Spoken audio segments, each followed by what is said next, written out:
Sesión 2. Espectadores y estrategias de exhibición del arte sonoro.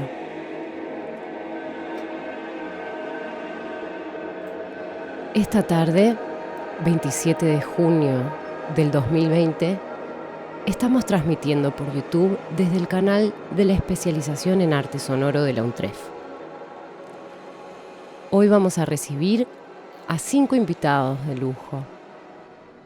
Flor Cursi, Feli Cabrera López, Ricardo de Armas, Sol Echevarría y Fernando Godoy. Hoy, esta tarde, estamos recibiendo a 5 referentes del campo de la gestión cultural que hacen circular al arte sonoro u obras que utilizan el sonido, ciertamente, de formas que ponen en tensión la noción de música. Es por eso que hoy los hemos juntado, además de por el gusto mismo de tenerlos a todos aquí para conversar, por un tema en especial, que es una pregunta en definitiva. ¿Es posible hablar de una figura de arte sonoro como una figura específica? ¿Es diferente el espectador del arte sonoro que aquel de la música o aquel del arte o de la danza, o si se quiere, de otro tipo de espectáculos o producciones y prácticas artísticas? En torno a esta pregunta, que quizás no lleguemos a formularlo como una conclusión, nos vamos a encontrar con las experiencias de cada uno de nuestros invitados, que nos van a contar cómo, en función de sus ideas sobre arte sonoro, han tomado decisiones de gestión y han dado formas particulares a los eventos que hoy vienen a presentar.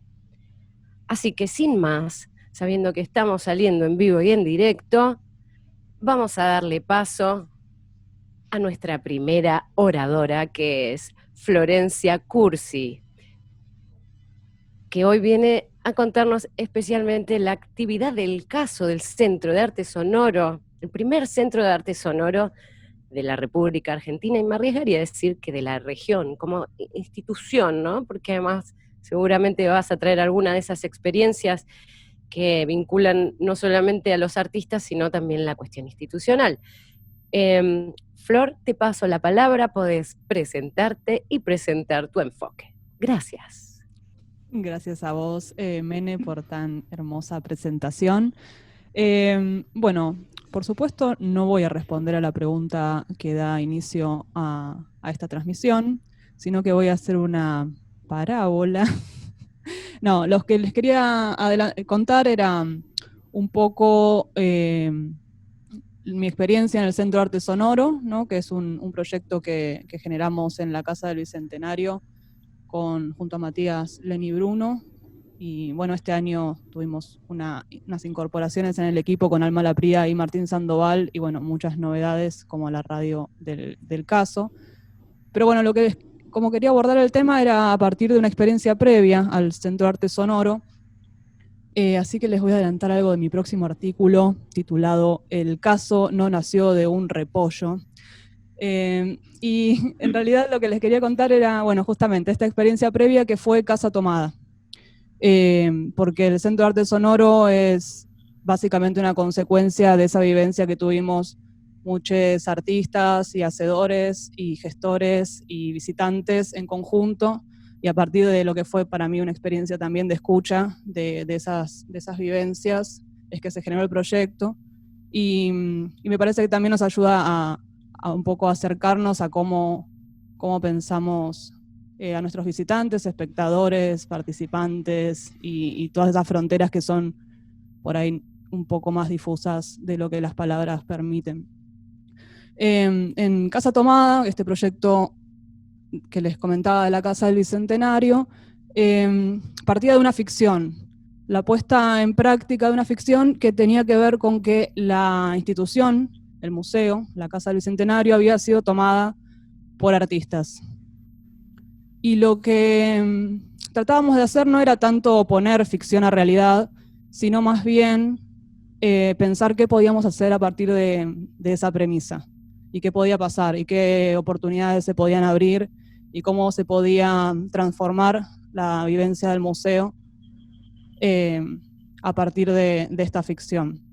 Cuando ingresabas a la casa tomada, había como 2 pintadas en la pared principalmente. Una que anunciaba gente sin casas, y en la pared, bueno, en Gente sin Casas había toda una obra en torno a inundaciones de M7 Red, pero bueno, en fin, eso no tiene tanto que ver con el arte sonoro, que es a lo que estoy tratando de ir.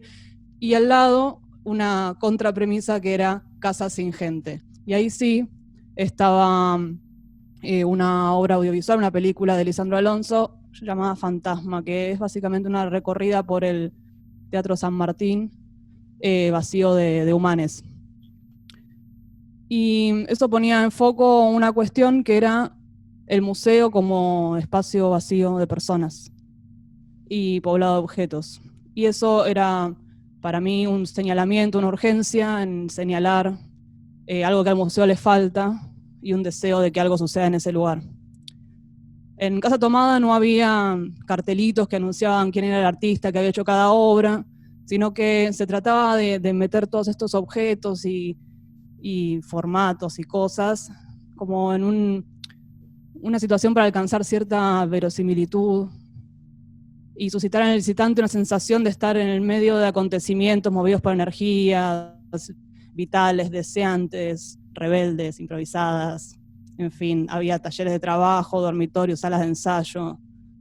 En el medio de todo esta ebullición de situaciones, apareció la obra de Leonelo Zamboni y Sebastián Rey, que es un dúo que se denomina Sonido Cínico, y ellos en la Casa Tomada armaron el piano cama. Bueno, y una serie de otras cosas, pero a lo que estoy yendo es al piano cama puntualmente porque fue después la obra emblema con la que inauguramos el Centro de Arte Sonoro. Y me sirve en esta pequeña presentación para problematizar esta idea del espectador de arte sonoro.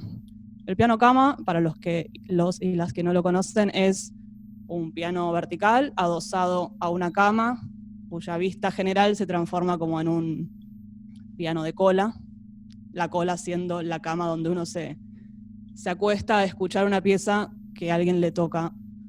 Digamos, serían como piezas para un oyente único, bueno, pueden ir más personas adentro de la cama, pero en fin, se genera una situación en la que ¿quién es el espectador? ¿Y quién es el artista? El espectador es el que está dentro de la cama escuchando esa pieza que le es tocada, el espectador es el que toca la pieza, porque no es necesariamente ni Leonelo Zamboni ni Sebastián Rey.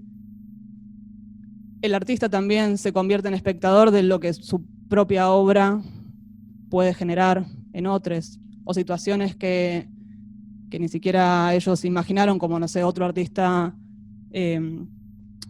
como era Esteban Insinger, que hizo a partir del piano cama una serie y convocó a otros pianistas a generar piezas musicales de 1 minuto, con lo cual una obra que por ahí estaba más pensada desde el arte relacional, si se quiere, o desde la lutería experimental, se transformó en un instrumento musical propiamente dicho. En fin, quería traer como esa experiencia en particular para problematizar esos bordes también entre creadores, espectadores y bueno, no sé, contarles un poco ese background, que tampoco es tan background, ¿no? Porque en Casa Tomada no hubo, por ejemplo, inauguración, y en el caso por lo general no hay inauguraciones que dividen lo previo de lo que se expone, sino que es más bien una cuestión procesual, no sé, abrir espacios para que sucedan cosas, criar las obras más que crearlas, o algo por el estilo. En fin, son un conjunto de intuiciones, no estoy pensando en una presentación así acabada, pero simplemente les quería contar un poco cómo pensamos esas relaciones. No sé si fui clara, si tienen preguntas. Sí, Flor, buenísimo. A mí ya se me están ocurriendo varias preguntas, pero todavía no. Puedo extenderme, pero me parece pero abriste algunos interrogantes que seguramente vuelvan a aparecer, y me parece que es muy rico también contextualizar la emergencia del caso en el marco también de una actividad más grande, como fue lo que estaba pasando en la Casa del Bicentenario en ese momento. Vamos a dejar en el tintero y vamos a hacer aparecer otras experiencias para que vuelvan a aparecer luego los interrogantes que dejaste abiertos, Flor. Dale. Le voy a pasar la palabra a Fernando Godoy, que lo voy a presentar brevemente antes, para quienes no lo conocen. Él está ahora en Valparaíso, ¿cierto? Exactamente. Él es uno de los personajes importantes de la organización de un festival que me arriesgo también a decir que es el festival, uno de los festivales más importantes de la región de arte sonoro, un festival que desde el 2007, ¿cierto?, están en actividad, que desde el 2007 lleva por su subtítulo Sonami Arte Sonoro, Festival de Arte Sonoro, así que ciertamente la experiencia de Fernando desde ahí nos va a aportar algunas luces en torno a esta idea, porque han exhibido de muy distintas formas al arte sonoro en todos estos años. Así que Fernando Godoy con nosotros. Bueno, primero que nada, muchas gracias, Mene, por la invitación a la Universidad 3 de Febrero también, por invitarme a ser parte de este panel. Un saludo también a todos los que están viendo este streaming. Y como decía Mene, yo estoy trabajando desde el inicio en la organización que está detrás del festival y de varias otras cosas. Y para iniciar, quería brevemente tratar un poco de explicar qué es Sonami, ¿no? Partiendo desde lo más elemental, desde el nombre, Sonami. ¿Por qué Sonami? Esto nace el 2007. En ese momento éramos un grupo, cerca de 10 personas, que éramos estudiantes de 2 universidades, estudiantes de licenciatura en música.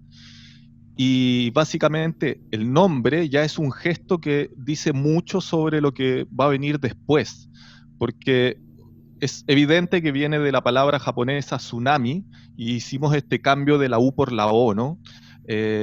Pensando, aludiendo al sonido. Pero, ¿qué es un tsunami? Un tsunami es una ola que ingresa en una ciudad y de alguna manera entra y se toma los espacios, ¿no?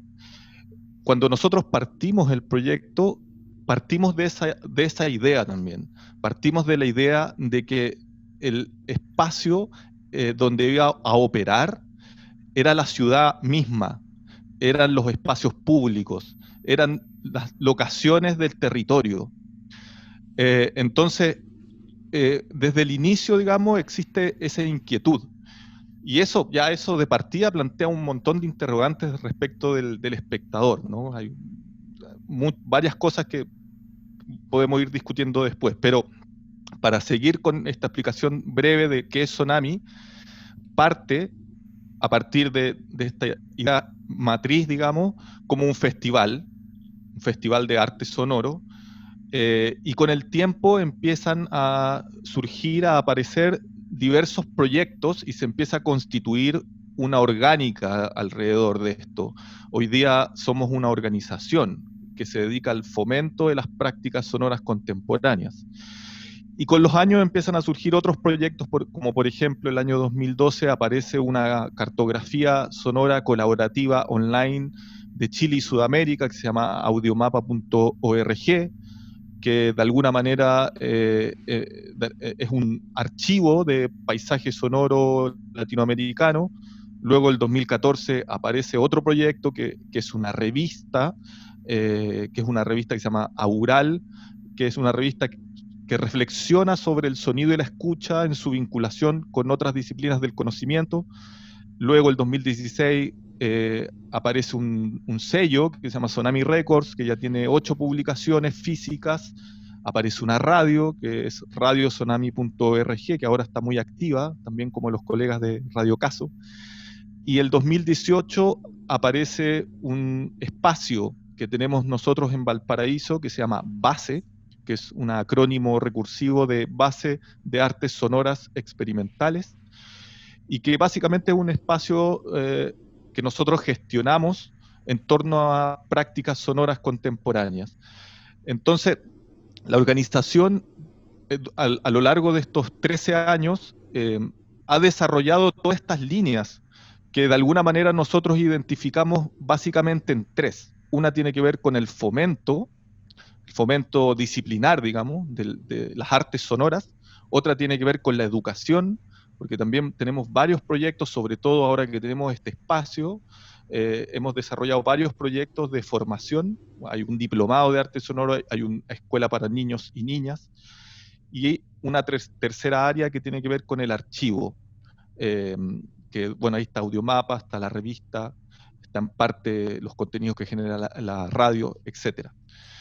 Entonces, lo primero que quería decir, y de alguna manera como dejarlo abierto, es que desde nuestra experiencia no hay exclusivamente un espectador, sino que son muchos espectadores.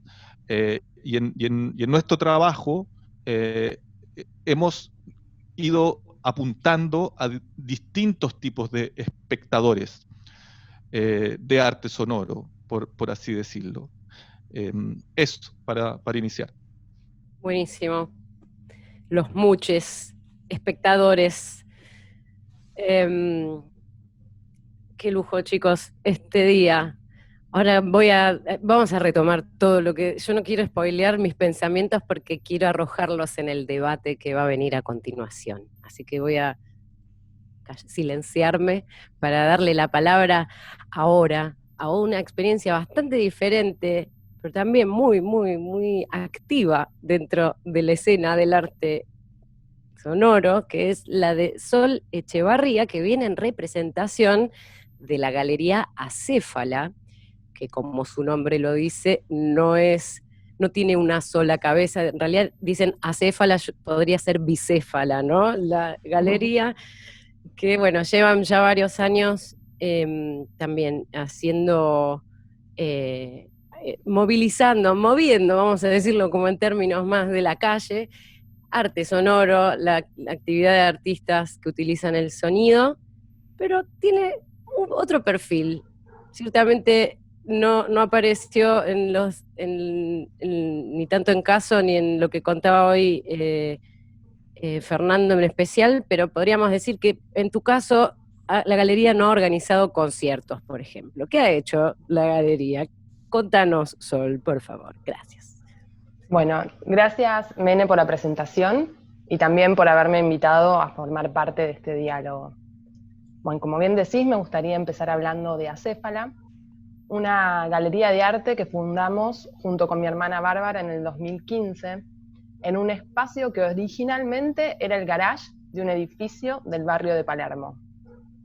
Acéfala es una galería dedicada al arte contemporáneo, pero no solo exhibimos obras, sino que principalmente trabajamos con proyectos.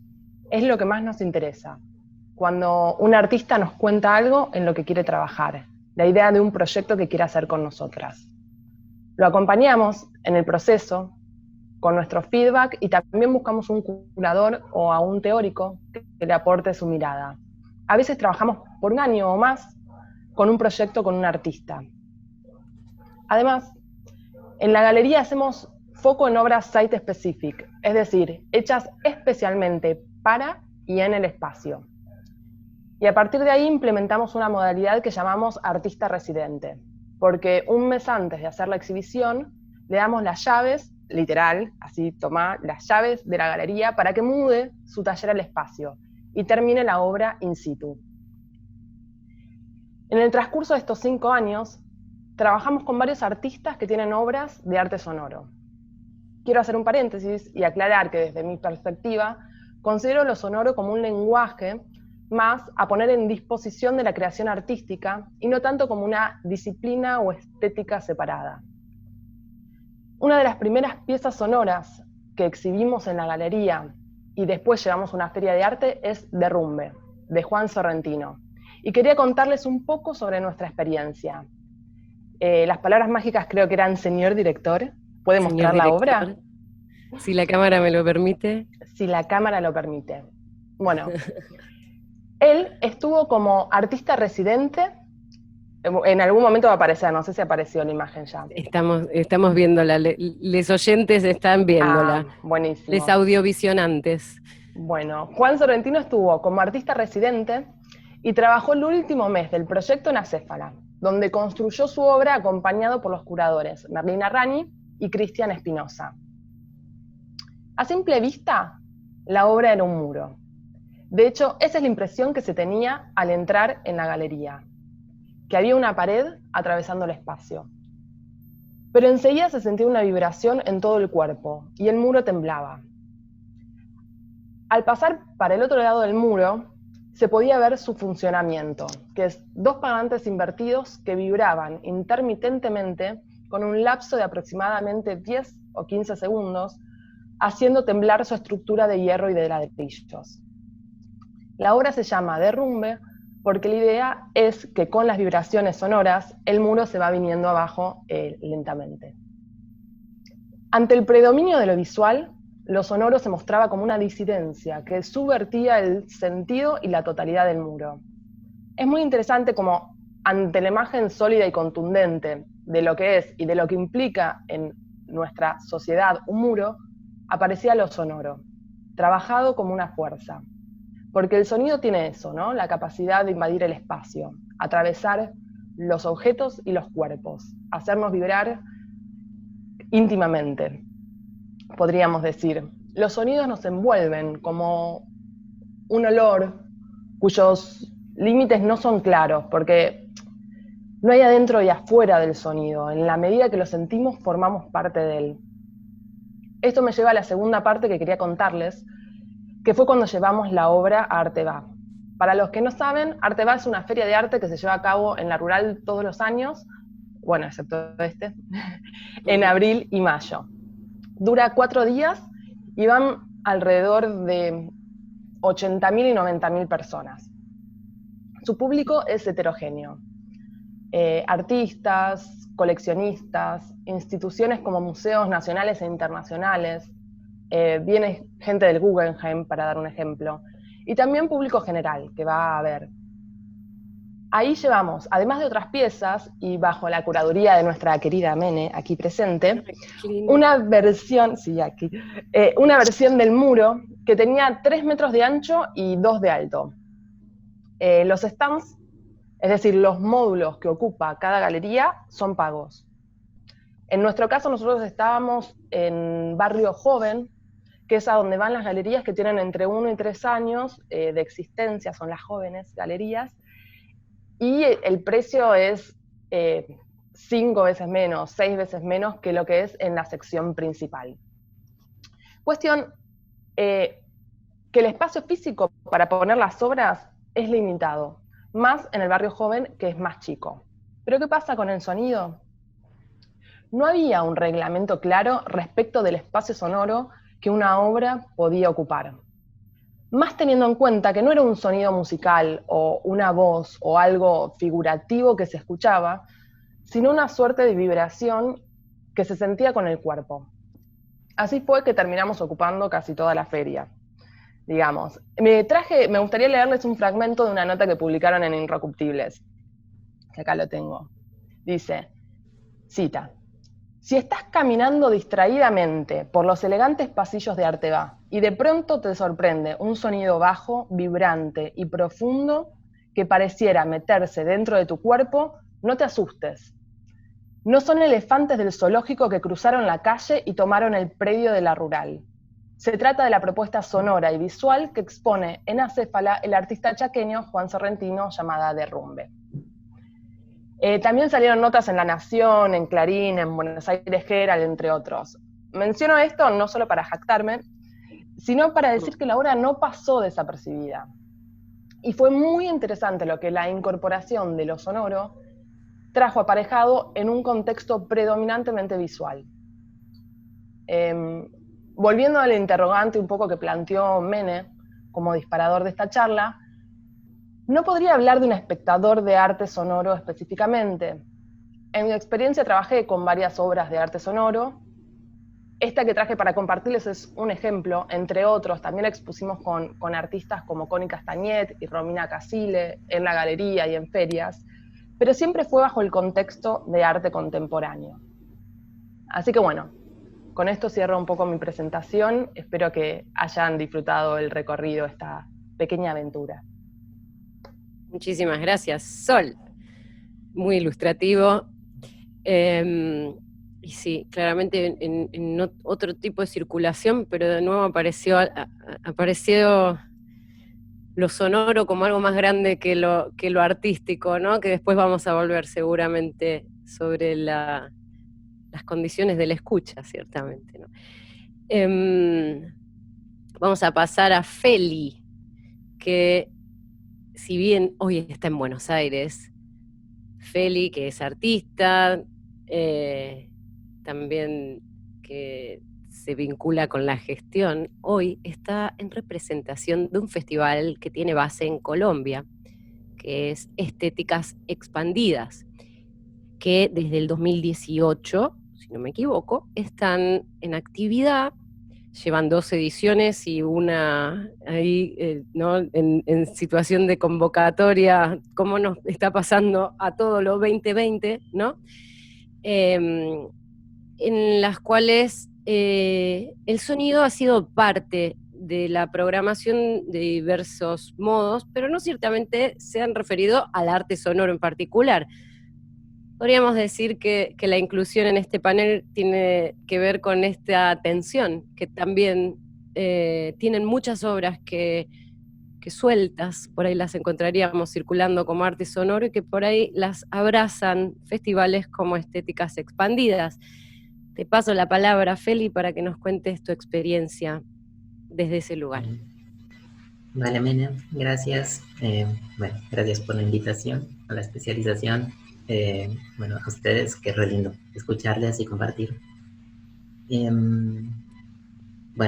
Voy un poco contando cómo fue la experiencia de Estéticas Expandidas y por qué como que está esa, digamos, tensión con lo sonoro, ¿no? Que en mi caso particular, como, digamos, artista que trabaja con sonido, me di cuenta de esta tensión, sobre todo en el plano de la gestión. Estéticas Expandidas es un festival que sucedió por primera vez en la ciudad de Pasto, Colombia, que es una ciudad pequeña que queda en la frontera con Ecuador. Lo que sucedió, como dándole origen o inicio a eso, fue que puntualmente surgimos 3 personas que entramos en contacto, básicamente, que éramos parte de esa ciudad y que nos dimos cuenta que estábamos trabajando en el universo como de las artes experimentales, sonoras o electrónicas o artes con tecnología, en una ciudad en la que internamente no goza de espacios de exhibición para eso, ¿no? Cuando tuvimos como la posibilidad de conocernos y sobre todo de tener una oportunidad de contactarnos entre personas que no sabíamos que existíamos practicando cosas similares en una ciudad en la que creíamos que eso no existía, surgió la necesidad como de eso, de generar un espacio en el que la ciudad como que tuviese la posibilidad de comunicarse con prácticas que no fuesen más de las artes visuales tradicionales.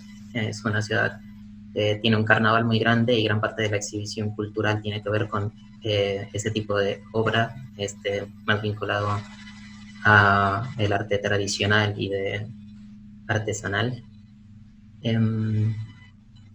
Y en ese espacio, o sea, justamente lo que surgió fue la posibilidad de armar un festival en ese momento y también en las siguientes ediciones en convenio con la Universidad Nacional, la Universidad de Nariño, y justo cuando llegamos todas las personas que trabajábamos en performance sonora audiovisual, también nos dimos cuenta de que la mayoría de personas estábamos usando por lo menos un recurso visual o, por otro lado, un gran peso en la gestualidad y en la performance.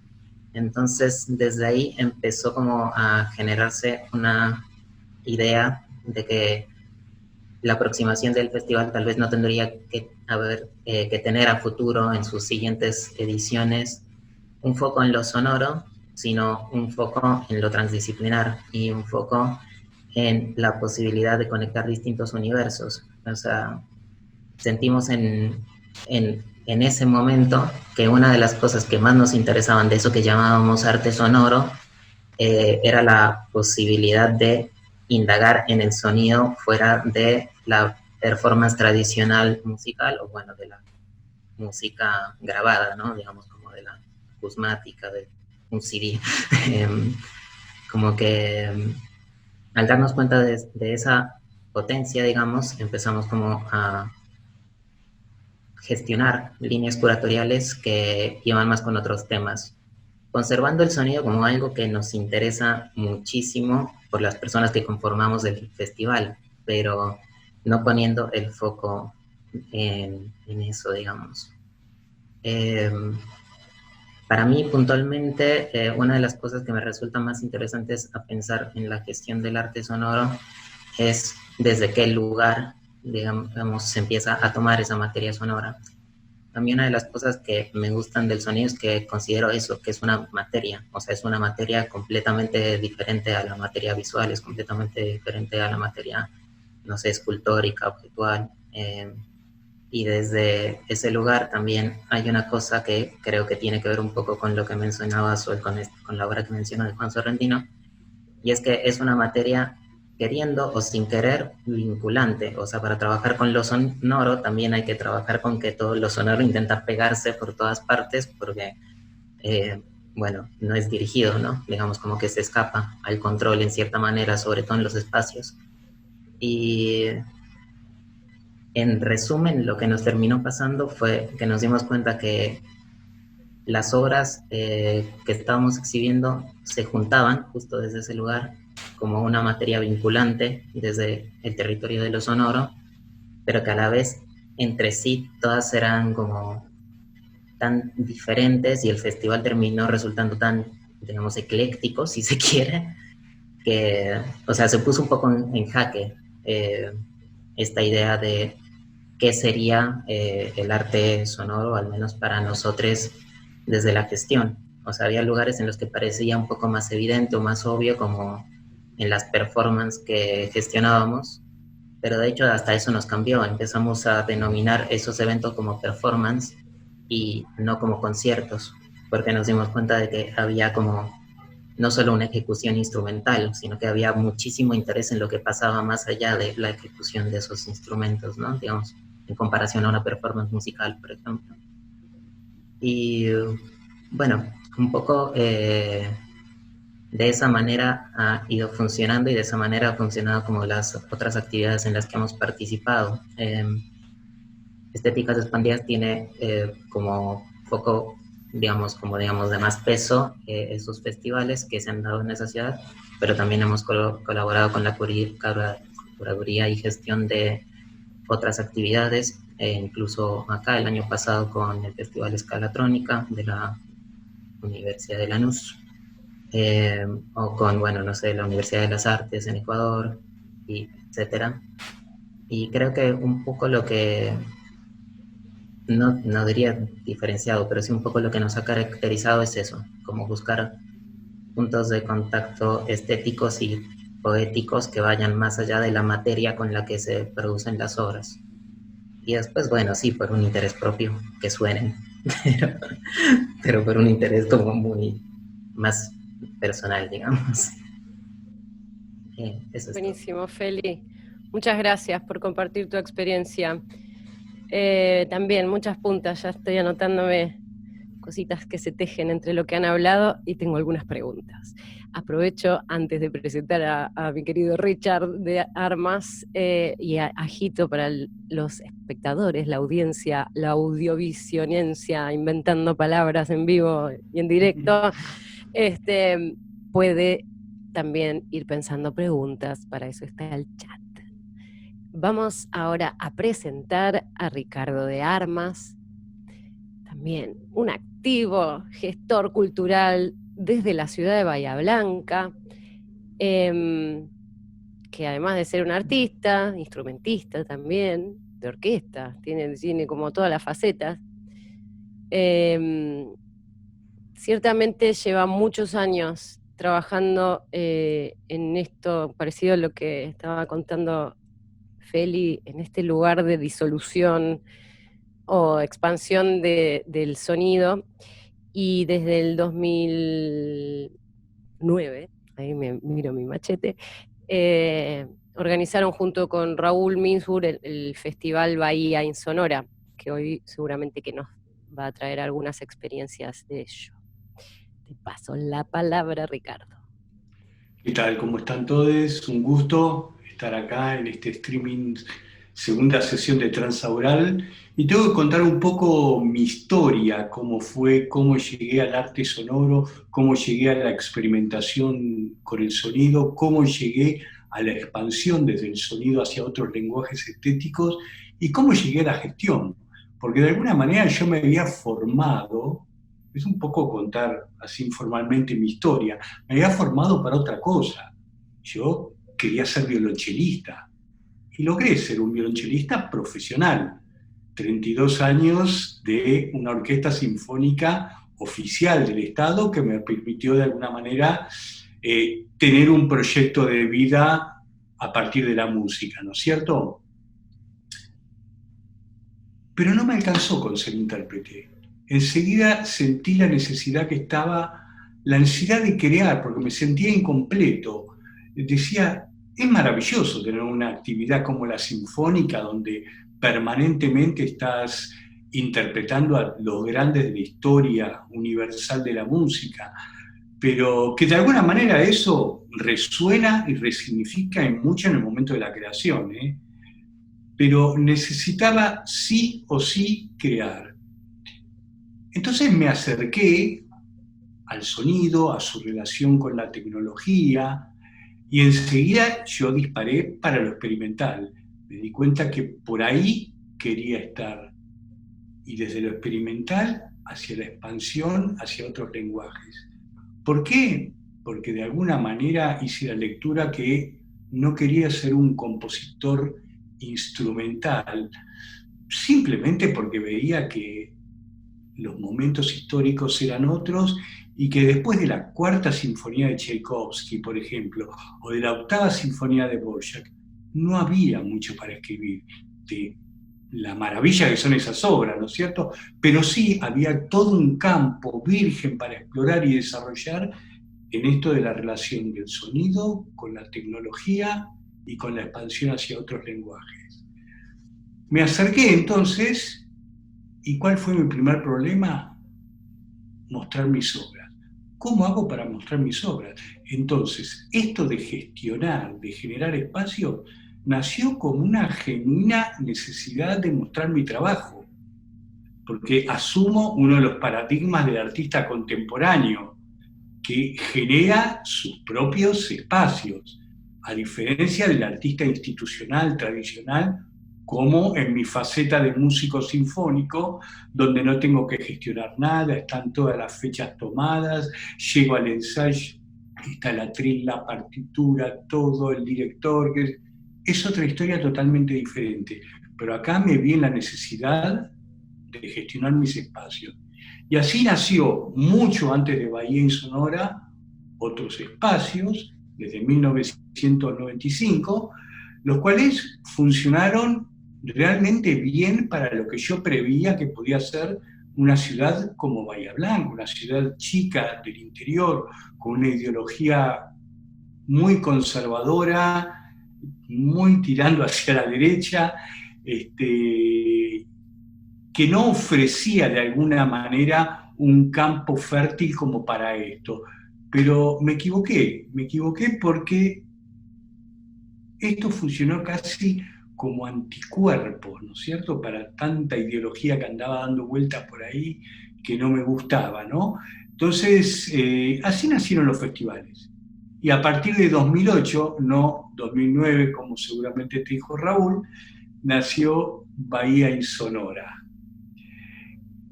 Enseguida con Raúl hicimos la lectura que, si bien los dos somos fundamentalmente compositores que provenimos de la electroacústica, la acusmática, que si nos interesaba abrir el juego hacia otras manifestaciones y lenguajes, pero siempre partiendo del sonido. Y es así que en Bahía en Sonora hemos presentado toda esa gama de modalidades y que tiene el arte sonoro. Ojo que yo incluyo a la música dentro del arte sonoro, ¿eh? Ya lo hemos conversado entre nosotros el otro día, pero para mí toda manifestación estética que utiliza el sonido como generador de discursos y obras es arte sonoro. Por lo tanto, la música formaría parte del arte sonoro, y no al revés, como se cree, ¿eh? Que muchos creen que el arte sonoro es una modalidad o una moda dentro de la música. No, para nada, no tiene nada que ver con eso. Bueno, entonces, en todos estos años hemos presentado desde hasta alguna instalación olfativa, instalaciones sonoras, intervenciones del espacio público, bueno, por supuesto, obras acusmáticas, cine expandido, hemos presentado acciones sonoras y performáticas, videodanza. La cuestión es que toda una gama de lenguaje que nos interesaba mostrar, siempre partiendo de la generación original, que es el sonido. Muchísimas gracias, Ricardo de Armas, me encanta. Creo que hemos abierto un espectro muy grande. Como ven, queridos oyentes, tenemos un panel hoy bien heterogéneo. Actividades que ciertamente, actividades y personas que movilizan la categoría arte sonoro desde muy diversas posiciones. La idea nuestra es hoy seguramente dejar arrojados los interrogantes y problemas, porque por supuesto esto nos puede llegar a llevar toda la vida, pero en esa lógica ahora me va a gustar que hagamos una falsa pausa, como instauramos en la sesión anterior de Transaural, como para distender un segundo. En realidad, cuando nos tomamos un minuto la otra vez, y vamos a volver con el debate, que vamos a empezar entre nosotros, pero ciertamente si la audiencia empieza a hacer preguntas, las vamos a ir incorporando. Así que, dicho esto, les aviso a los oradores, a los oradores, que los dejo sin cámara, así que se pueden levantar un minutito de la silla si quieren, y hacemos una pausa fantástica sin anuncios comerciales, pero como si hubiera. Estamos en Transaural, sesión 2, hablando de los espectadores y las estrategias de exhibición del arte sonoro. Nos vamos a una falsa pausa.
Esto es Transaural, sesión 2. Transaural es un ciclo de conversaciones sobre arte y estudios sonoros. Esta es la segunda edición. Es un día sábado, 27 de junio. Estamos emitiendo en directo para YouTube, pero esto lo vamos a volver a escuchar en Radio Caso el día 7 de julio y también será retransmitido por el YouTube del Museo Mar de Mar del Plata el día 14 y 15 de julio, los días 14 y 15 de julio. Bien, volvamos con nuestros oradores. Hoy hablamos de espectadores, yo también me estoy confundiendo quién emite, quién recibe. Creo que ese es un gran tema que surgió. Ya estamos con ustedes, chicos. Es un gran tema que surgió. Ciertamente, como dije anteriormente, el arco de las experiencias de ustedes permiten hablar de cierta difusión en torno al uso del término arte sonoro o de la concepción de arte sonoro. No estamos en una época en donde los sentidos circulen en una única dirección, ni se conecten a un sentido cerrado. Así que podemos partir de esa base y no problematizarnos por el hecho de que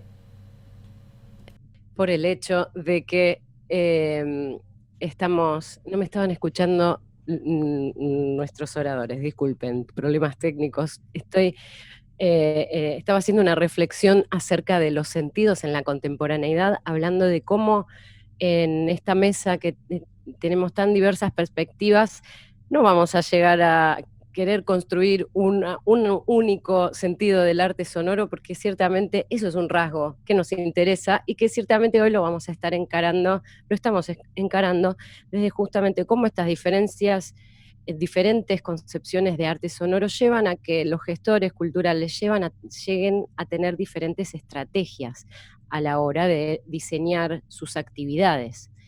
En ese caso, me gustaría hacer un señalamiento. Ciertamente, Caso y Sonami son dos eventos y espacios. En realidad, la gran diferencia es que Caso tuvo un carácter espacial, localizado,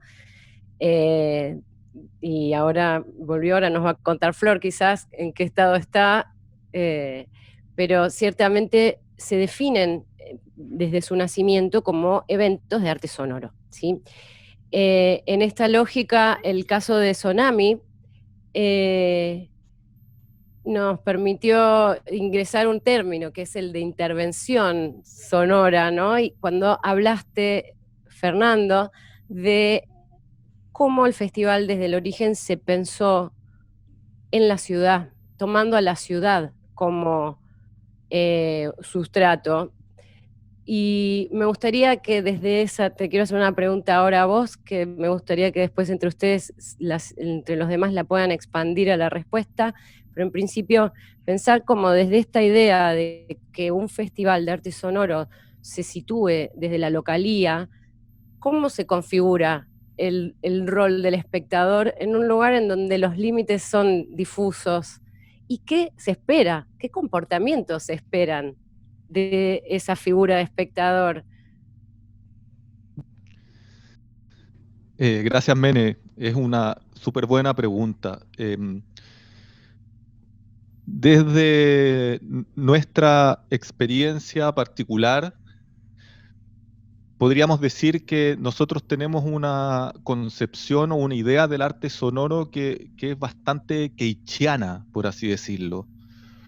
Porque esa frase de Cage, cuando él decía arte igual vida, es algo que nos hace mucha resonancia. De alguna forma, la manera que tenemos de enfocar nuestro trabajo tiene que ver con eso.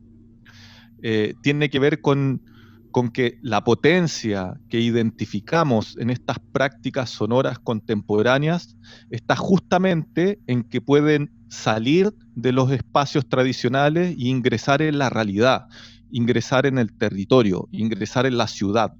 Y es ahí donde nosotros identificamos un espacio de investigación. Es nuestro laboratorio. La ciudad es nuestro laboratorio. Y lo que intentamos fomentar es justamente que se produzcan ese tipo de cruces.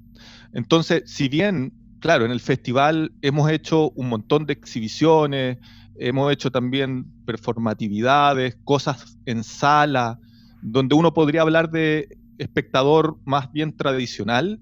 Eso es parte de lo que hacemos, es parte de nuestro interés, pero el foco, sobre todo en los últimos años, está puesto en esto otro, digamos, o sea, en ese encuentro con el territorio real, por así decirlo, en sí mismo. Entonces, ¿cómo eso se puede expresar? Bueno, en nuestro caso se expresa básicamente en que hemos puesto un acento muy importante en los procesos y en las residencias. O sea, las residencias como formato que permite la generación de proyectos y procesos.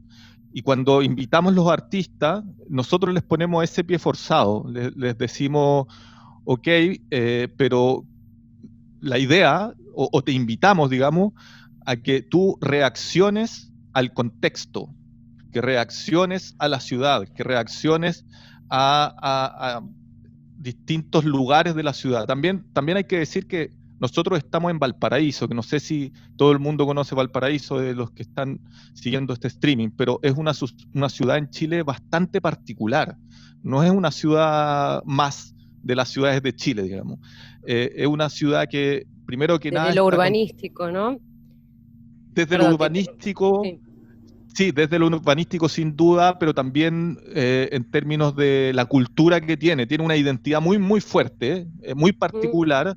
Es de ese tipo de ciudades que o tú la amas o la detestas, digamos, porque no puede ser indiferente. Y está construida sobre cerros, son 42 cerros.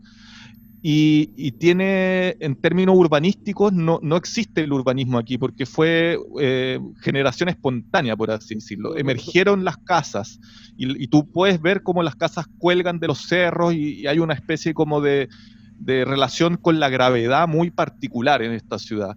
Y también existe esa tercera dimensión, digamos, del cerro. Entonces eso también, incluso en términos acústicos, ya es muy interesante. Yo vivo en una quebrada, como la mayoría de los porteños. Aquí se llaman porteños los que viven en Valparaíso.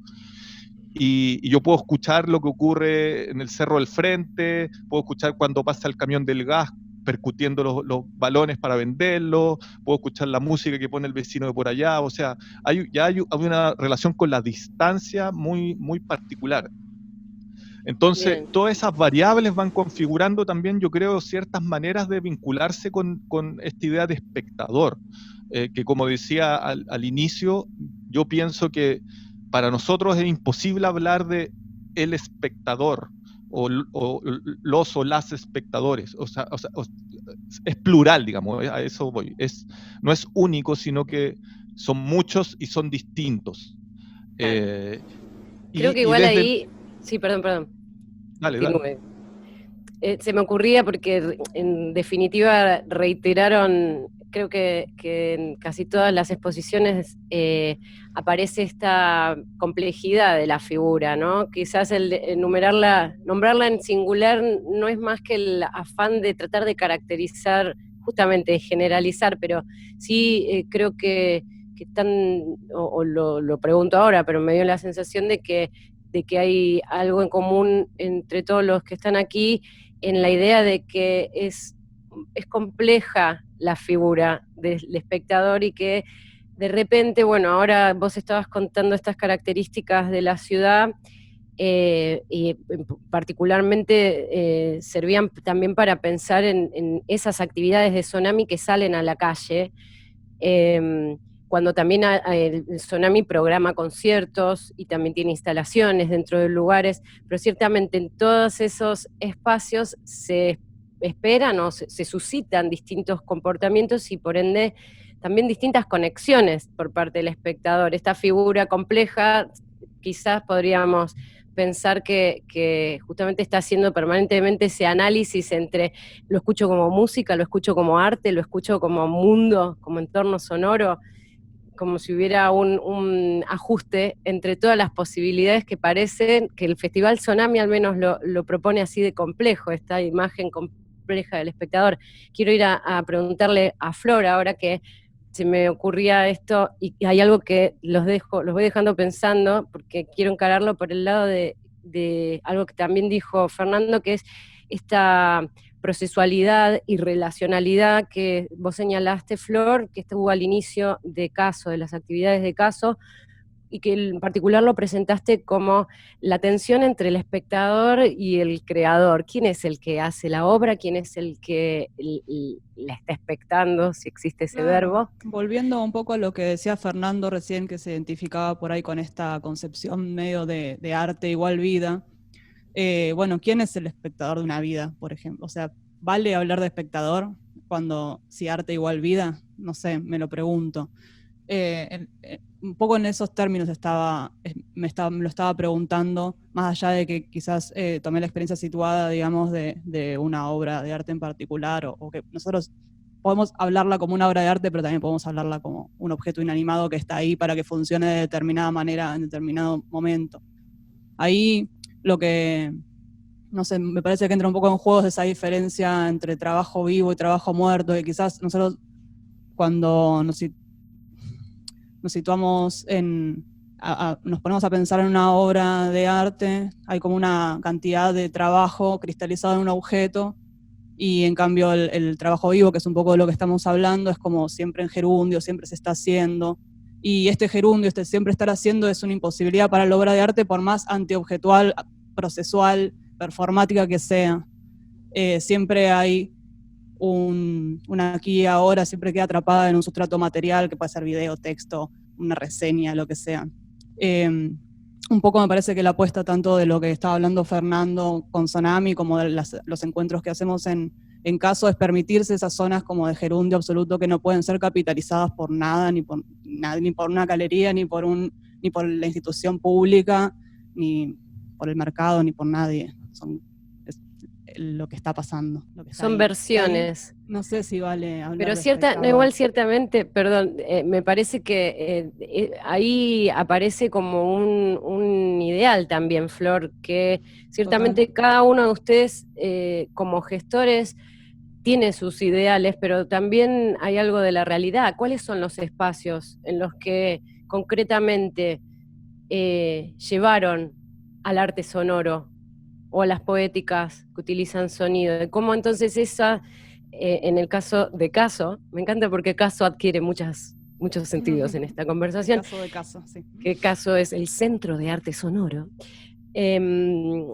Ciertamente el tiempo que estuvo vigente el tercer piso de la Casa Nacional del Bicentenario proponía ciertas condiciones a ese espectador, al acceso de la obra y a la relación. Y estas relaciones, y cuando pregunto comportamientos, hablo de espacio y de tiempo, ¿no? ¿Cómo se relaciona ese espectador? Porque ciertamente, vos estabas diciendo esto, no se lo apropia, no lo capitaliza nadie en especial, pero sí tiene forma concreta. ¿Qué pasa en esa forma concreta? Tiene forma, pero es una forma deforme, una forma mutante, digamos, porque tiene una forma que se adquiere en un momento determinado porque, no sé, vino un grupo de 10 personas y activan el espacio de una manera y suena de una manera y proponen una interacción con esa obra y ese espacio determinado, que es muy distinto a otro momento en el que aparece una persona que por ahí es un niñe que está sorprendido por todo. Yo creo que me cuesta mucho pensar fuera de la singularidad, pero justamente porque me parece, y ahí entra un poco lo sonoro, o esa idea de, digamos, como que el espectador, la audiencia de arte sonoro, o sea, el arte sonoro, cualquier cosa que suena, requiere un tipo de atención especial, que ahí sí me parece que se diferencia de la visualidad, o de que bueno, eso requiere más tiempo. Estamos menos acostumbrados y menos acostumbradas. Bien, me interesa eso. Y en ese tiempo me parece, en esa sorpresa constante, me parece que aparecen estas oportunidades para de construirse y de formarse también. Y no sé qué pasaba en el espacio en particular, y pasaban cosas rarísimas todo el tiempo.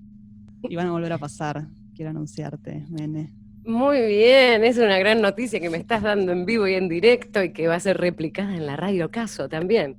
Total. Porque hablando de espacio, bueno, no quería derivar, pero de paso hago y cierro ahí el asunto de que también Radio Tsunami está haciendo actividades en esta pregunta del espacio como Caso, y Tsunami también se han volcado, y nosotros mismos desde la especialización, a esta modalidad remota, ¿no? Que son nuevos espacios y que, bueno, requieren un tipo de temporalidad quizás más lineal que la del espacio de exhibición, que con esto me paso yo misma la palabra para preguntarle cómo a Sol, desde lo que contó más vinculado al campo, al circuito del arte contemporáneo, una pregunta parecida a la que le estaba haciendo a Flor, acerca de este interés que se ve en la mayoría de los eventos que trajimos hoy, que es este interés en lo procesual, en que desde ustedes como espacios de gestión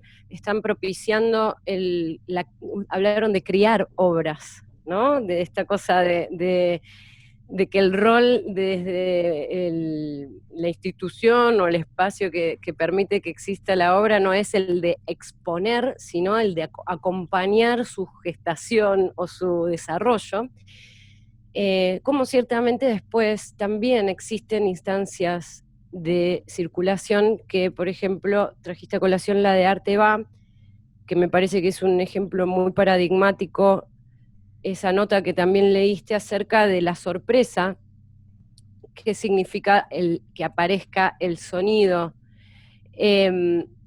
Más allá de la sorpresa, ¿vos creés que la presencia del arte sonoro en Arte Va permite hablar de una educación a un público, como una especie de, estamos formando un nuevo público al poder dislocar, porque es esta idea de que no se esperaban sonido ahí adentro? En ese caso, mover arte sonoro significa estar operando en un público que no estaba esperando justamente eso. ¿Cómo lo pensás? Bueno, primero sobre lo de procesual, a nosotros siempre nos interesó mucho pensar o sea, lo pensamos como proyectos, es una manera de pensar los procesos. Si bien obviamente como galería de arte hay un enfoque comercial, con lo cual finalmente trabajamos con obras y con producciones, en lo personal a nosotros, digamos, a quienes hacemos Acéfala y también un poco porque empezamos a vincularnos con el arte, tiene que ver con los procesos. Nos interesa mucho pensar el arte como práctica. Todo ese proceso, antes de devenir obra, antes de llegar a la exhibición, tiene que ver con una práctica artística. Y en esa práctica me parece que hay algo muy interesante que tiene que ver como con esta fuerza transformadora y con este momento donde, por ejemplo, con el arte sonoro implica pensar el sonido, experimentar con el sonido, llevarlo a sus límites, volverlo a traer. Ese momento donde se trabaja sobre la materia de un modo experimental y, digamos, donde creo que también hay una parte de lo que podría denominarse lo revolucionario del arte, también está en el momento en que se lleva a cabo lo artístico como práctica. Me parece que ese momento y esa instancia es muy movilizadora y muy transformadora. Creo que está en un más acá de pensar el espectador del arte, ¿no? Como que el espectador sería la persona que está del otro lado una vez que ese proceso se fija en una forma y deviene quizás una obra artística. E incluso ahí creo que tampoco creo que la figura del espectador, pensando el espectador como esa palabra o ese término, quizás sea la más interesante, porque a mí también desde el otro lado, lo que más me interesa en tanto potencia artística, lo que puede hacer el arte, no tiene que ver con esa distancia, ¿no? No tiene que ver con la distancia donde uno puede ser espectador y puede contemplar desde una distancia, sino el momento donde el arte te atraviesa y forma parte de una experiencia artística, ¿no? Y tiene que ver quizás con el acontecimiento, por ejemplo. Entonces me parece que quizás una de las cosas más interesantes para pensar el arte y qué es lo que el arte nos trae, tiene que ver con una movilización y tiene que ver con estos procesos, ¿no? Ya sea el proceso creativo o ese proceso que empieza del otro lado una vez que uno está frente a una obra de arte, ¿no? Y quizás la figura del espectador pareciera sugerir esta condensación del arte en objeto y en esta distancia posible, que a veces pasa, porque hay veces que una obra no nos Sí, hay obras que nada. son más cerradas que otras. Sí, Claro, o también la capacidad de uno o de la obra de llegarnos, ¿no? Hay un momento donde hay un contacto, pero no sé, bueno, a mí me ha pasado muchas veces, hay muchas veces que una obra de arte no me dice nada, y entonces ahí sí puedo pensarme como un espectador, pero si no, me resulta más interesante las otras figuras. Claro, ¿cómo las nombrarías? ¿Cuáles serían las otras figuras de ser nombradas? No sé si podría nombrarlas. Quizás... Creo que involucran a todo el acontecimiento artístico, creo que tienen que ver con el arte, ¿no? Claro, quizás, con lo que el a arte ver, hace. mi sugerencia es, porque ciertamente a falta de palabras lo que podemos hacer es refundar las que tenemos a disposición o repensar su alcance. Ciertamente, claro, hay un montón de propuestas que, bueno, tanto estéticas expandidas como Bahía Insonora, que si bien también Bahía Insonora tiene, ahora quiero ir sobre eso, pero tiene algo muy particular, que es que siempre tuvo como sede principal el teatro sinfónico de Bahía Blanca, y me gusta cómo se pone en tensión esta idea del arte sonoro y No ese tipo de espectador. Política sin teatro, Mene. No, bueno, no, está perfecto, y además realmente es un edificio hermoso, o sea que está bueno para aprovecharlo. Ahora veamos cómo es el alcance entonces de esta idea de que todos los festivales y todas las acciones que vienen contando y los tipos de obra ciertamente hackean de algún modo esta idea de espectador pasivo, distante, que se sitúa como por fuera. Creo que es un poco lo que reúne y lo que da origen a esta pregunta como algo que difícilmente lo solucionemos hoy, es esa idea de que el espectador ante una obra de arte sonoro no necesariamente encuentra un límite claro, ya sea temporal, como puede pasar en el caso de las instalaciones, que uno entra y sale cuando quiere, en términos de ficción o no ficción, en lo que sería el performance, ¿no? Esta idea que hablaban hoy creo que Feli lo decías, de la atención en la acción más que en los instrumentos, ¿no? Como esta posibilidad de que por ahí se desdibuje, estoy viendo a la persona o estoy viendo lo que está diciendo la persona, ¿no? Que por ahí podría ser una síntesis de la idea de performance muy pocket. Y por otro lado, en la idea de las intervenciones urbanas, donde directamente el espacio artístico está cuestionado al punto en el que la obra se diluye los límites muchas veces con lo cotidiano. O sea, es mucho más difícil ahí saber que uno está asistiendo como espectador, que está siendo el espectador. A veces uno puede estar presente y no darse cuenta que estaba siendo un espectador de algún modo. Entonces, en esa lógica, creo que a falta de otra palabra, yo insisto en hablar de espectador, pero ciertamente le estamos atribuyendo nuevas competencias. Es un espectador que se sirve y se entrega a otro tipo de relaciones que no son esta tan distante. Que pongámosle de nuevo la palabra que queramos, creo que todos han venido hablando de eso. Quiero ir ahora... Sí, me parece que está buenísimo, sí, o es necesario a veces nombrar, y creo que lo que estamos haciendo un poco acá es atravesar y problematizar esta figura que en un punto lo que estamos diciendo es que no tiene nombre. Entonces está buenísimo como poner un nombre y ver a través de eso los conflictos y las tiranteses y lo poco que alcanza el lenguaje a veces, ¿no? Para referirse a experiencias interesantes. Quiero ir al meollo que Flor. Quiero que se hagan preguntas entre ustedes. Ahora que tiré el tema y lo agarró Flor, lo político. Cri, cri. Mira, tengo un fondo de drone que lo subo en este momento. Ustedes no lo escuchan, pero subo el drone. Transaural. Creo que no entendí la pregunta. ¿Era para mí o para que yo haga una Sí, pregunta? quiero agitar un poco el avispero acá, porque yo ya hice muchas preguntas. Sí, A mí yo me mencioné interesó mucho, perdón. si me permitís, Sí, Mene, dale. me interesó mucho dos cosas que dijo Flor Ujú. respecto del espectador o ese perfil de espectador que, bueno, estamos tratando de analizar, ¿no? Uno fue la de la singularidad. Y es verdad, no hay otra posibilidad. No hay otra posibilidad que lo singular. ¿Por qué? Porque todos tenemos necesidades estéticas diferentes. No hay dos personas que escuchen una obra de la modalidad que sea, 10 personas, 100, donde sea, que van a tener la misma resultante en cuanto a significación de la obra, ¿no? ¿Qué quiere decir eso? Que todos tenemos necesidades estéticas diferentes. Y por otro lado, Flor también habló de la resignificación, lo que me parece muy, muy importante, de construir.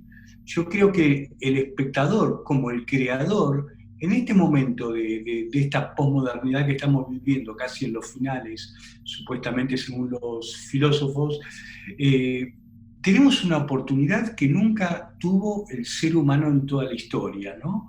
Digamos, en la época donde Dios bajaba línea, el antropocentrismo, vos no podías irte de esos discursos, de ninguna manera.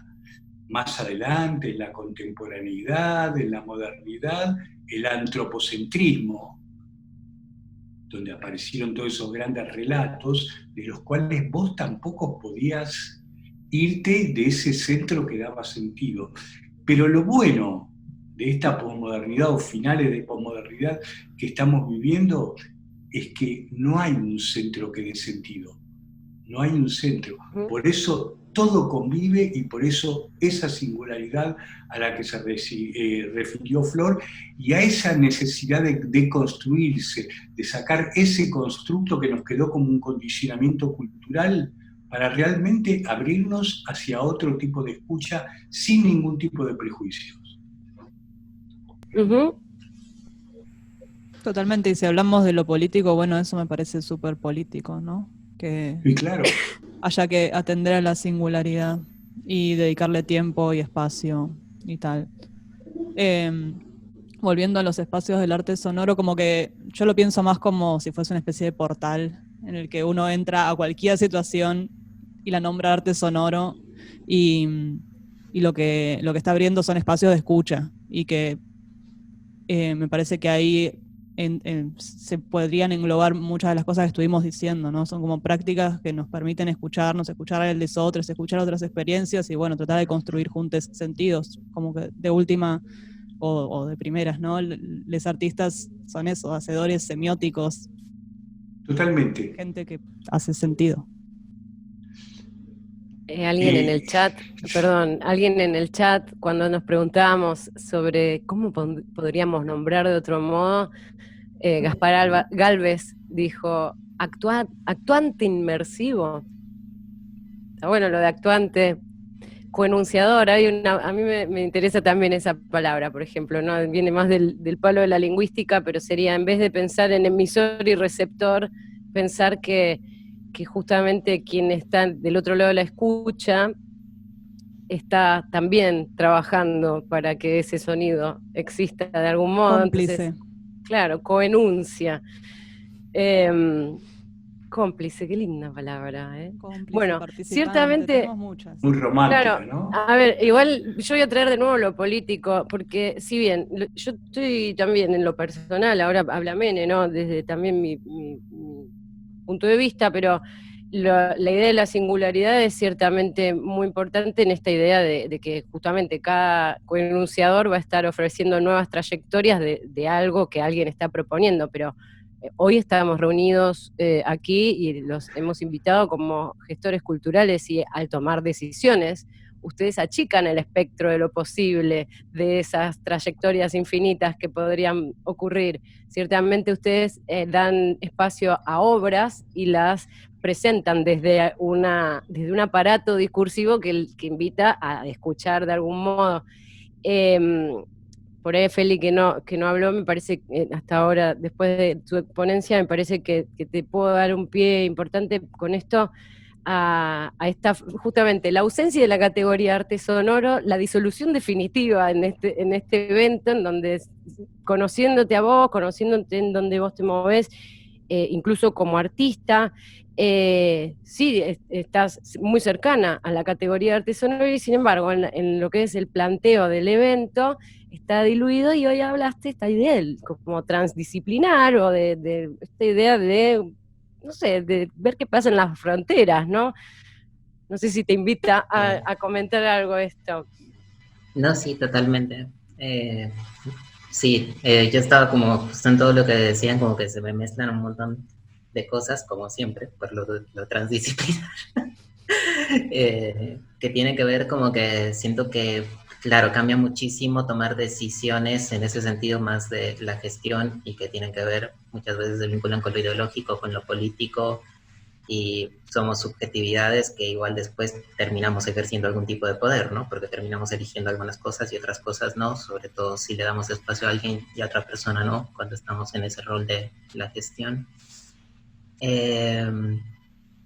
A mí personalmente lo que me pasó puntual y con este caso muy concreto de mi ciudad fue que siento que en mi trayectoria personal se me abrieron muchísimas puertas a conocer formas y praxis artísticas que justamente en este contexto en el que quisimos desarrollar ese festival no estaban tan presentes. O sea, como que estábamos intentando entre algunas personas generar una voz, generar como un espacio de acceso, que después ese acceso se volvía habitable o no, pero un poco como lo que hablábamos antes en el chat, se volvía habitable de una manera muy fortuita. O sea, a diferencia de Buenos Aires, yo no podría hablar en esa ciudad de espectadores de arte sonoro a menos que hable de música, porque no existe. O sea, porque ahí estamos hablando de una cuestión política que tiene que ver con el acceso. O sea, estamos hablando de un espectador de algo bastante concreto, si queremos, ¿no? O sea, es una terminología que en determinados territorios nos parece, no sé, ya nos acostumbramos más, o sea, existe, pero en otros territorios en realidad no. Y entonces como que desde ese lugar nos surgieron muchísimas de esas preguntas, sobre todo también hablando con gente allá que no estaba acostumbrada al arte sonoro, y que en sus conversaciones como que justamente lo que les gustaba era cómo se involucraban todos los lenguajes y todas las poéticas de las propuestas. Quisiera como, no sé, por ejemplo, rescatar una obra que estuvo el año pasado de una artista colombiana, en este momento residente en España, que se llama Luna Pérez. Ella es sobre todo artista de performance, pero ella trabaja sobre todo arte como relacional. O sea, a ella de hecho la convocamos para que arme un grupo de personas y piensen una obra con un proyecto concreto que ella quería trabajar, que era la relación de la cultura, la ciencia, con algo súper específico de esa ciudad, y es que está al lado de un volcán, que está en las faldas de un volcán. Y ella quería como trabajar una investigación de eso, de la relación de las personas con ese lugar.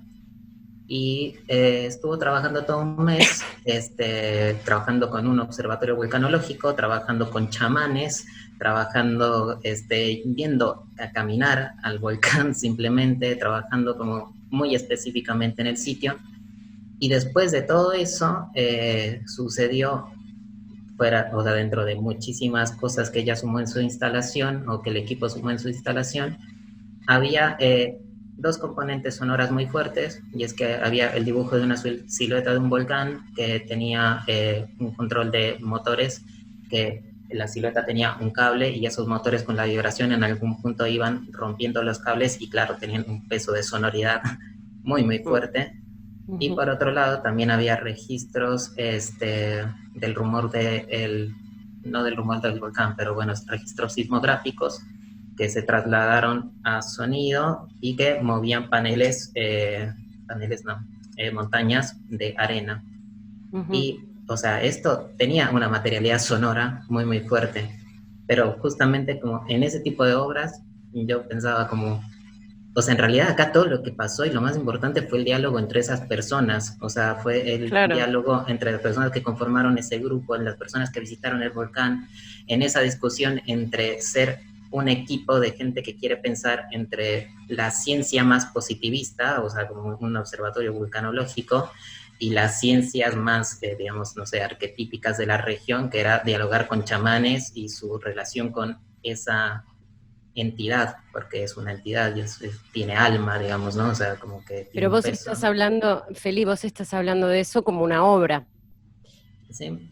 Ahora, o sea, en un tiempo diferido, después de ese encuentro que acabas de describir y la acción que involucró entre tejido humano, a ver, ¿qué piensan de esta idea? ¿El espectador de arte sonoro es el que encuentra la obra? No el que lo señala, no es la obra no señala al espectador, porque en casi todos los casos hablamos de que justamente hasta a veces no es necesario ni nombrarlo como arte sonoro, lo que utiliza sonido, o en el caso, como decía Sol, de que para ella era todo arte contemporáneo, y que el sonido aparece como una cosa más, o sea, cada uno tenía su idea, pero ciertamente el espectador de arte sonoro no puede llegar a ser aquel que encuentra la obra de arte sonoro. ¿Puedo comentar algo? Por favor. Es una idea, aparte de lo que acaba de decir, me acaba de venir de ese modo, así que es libertad total. Sí, yo quería mencionar que, bueno, me parece muy interesante lo que decía Feli, que decía que hacen este festival en esta ciudad, Pasto, si no me equivoco, en Colombia, que claro, que si le entendí bien, él decía, claro, en Pasto no hay un público para el arte sonoro, ¿no? Es como que no existe un público para el arte sonoro. Entonces, yo creo que esa pregunta es súper interesante, o sea, ¿con quiénes queremos conectarnos con lo que estamos haciendo? ¿Con quiénes buscamos conectarnos? Porque al final creo que eso es, digamos, o sea, la palabra espectador quizás a mí tampoco me convence mucho, digamos, suena mucho como consumir algo, ¿no? Pero finalmente todo lo que hacemos en algún momento se conecta con otros. ¿Quiénes son estos otros? ¿A quiénes le estamos hablando?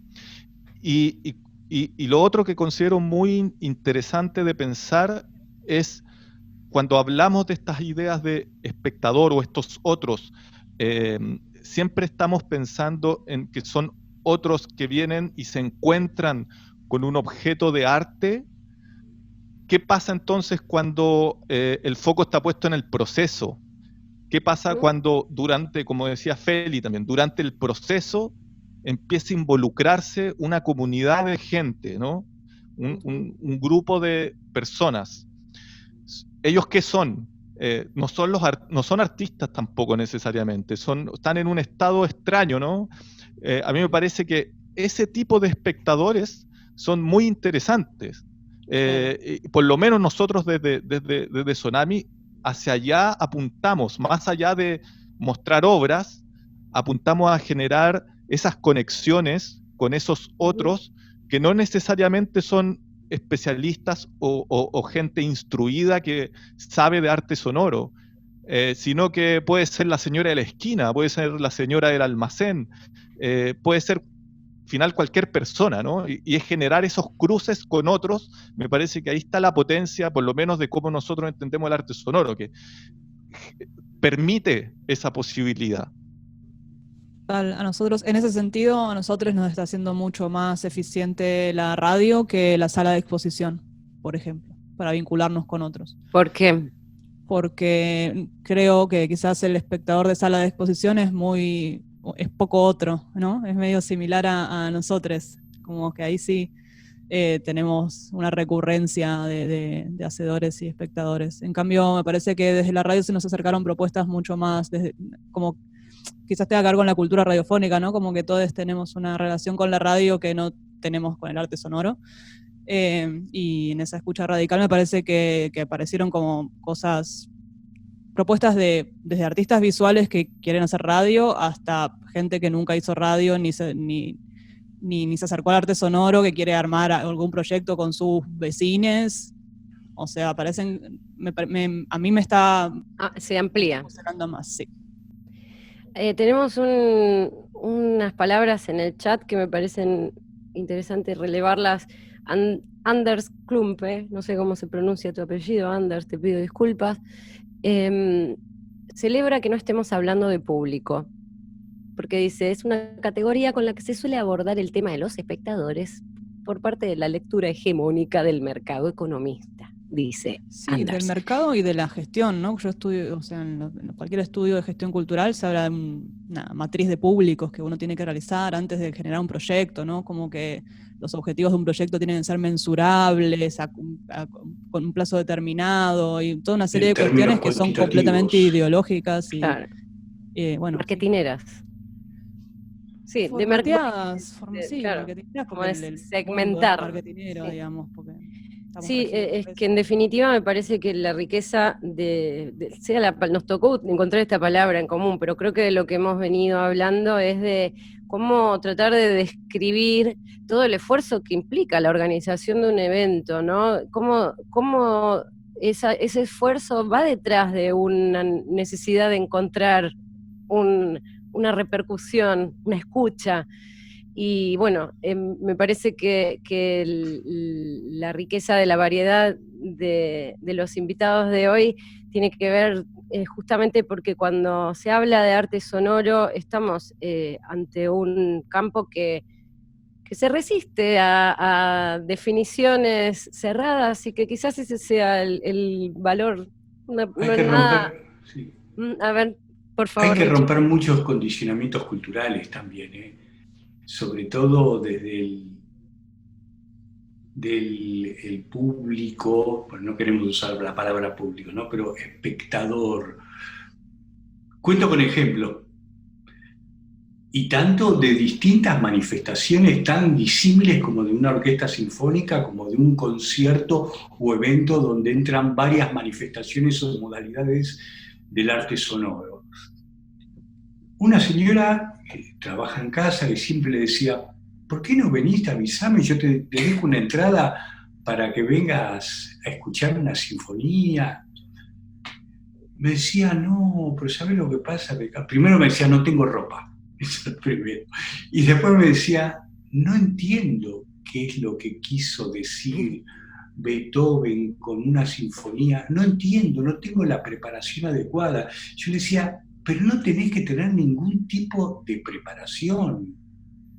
No tenés que tener ningún tipo de preparación para acceder a eso. Y lo mismo con todas las manifestaciones actuales. No sé, pero ustedes están en otro tipo de lectura de la realidad y yo no sé si tengo una formación cultural como para acceder a eso. Entonces hay como toda una cuestión de condicionamiento cultural que ahí sí tienen que ver los medios masivos, que lo único que hicieron fue adormecernos, anestesiarnos, con todas las estéticas que sabemos que lo único que buscan es un interés cuantitativo y de mercado y de todo lo demás, ¿no? Pero eso hace que justamente el espectador no termine por involucrarse porque piensa que no está preparado, y eso es una mentira total. Y es un peligro que corremos, me parece que hay que estar muy atentos a eso. Es un peligro que corremos si nos especializamos tanto. También. Sí, yo creo que ahí, perdón, hago una intervención como un poco breve, y ahí hablo no por parte de estéticas expandidas, sino una experiencia más personal. Y es como que yo creo que ahí tenemos que tener cuidado de ver también quiénes son los responsables de estos discursos, porque hay una cosa también de la comunicación, de los medios, ¿no? Y de cómo se construyen discursos colectivos o masivos.